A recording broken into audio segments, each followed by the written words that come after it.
தட்சிணாமூர்த்தி பொன்முகத்தின் புன்னகைதான் அது என்ன நேர்த்தி.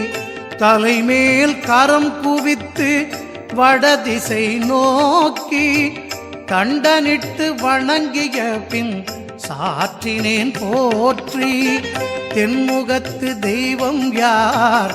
தட்சிணாமூர்த்தி பொன்முகத்தின் புன்னகைதான் அது என்ன நேர்த்தி. தலைமேல் கரம் குவித்து வடதிசை நோக்கி தண்டனிட்டு வணங்கிய பின் சாற்றினேன் போற்றி. தென்முகத்து தெய்வம் யார்? தட்சிணாமூர்த்தி.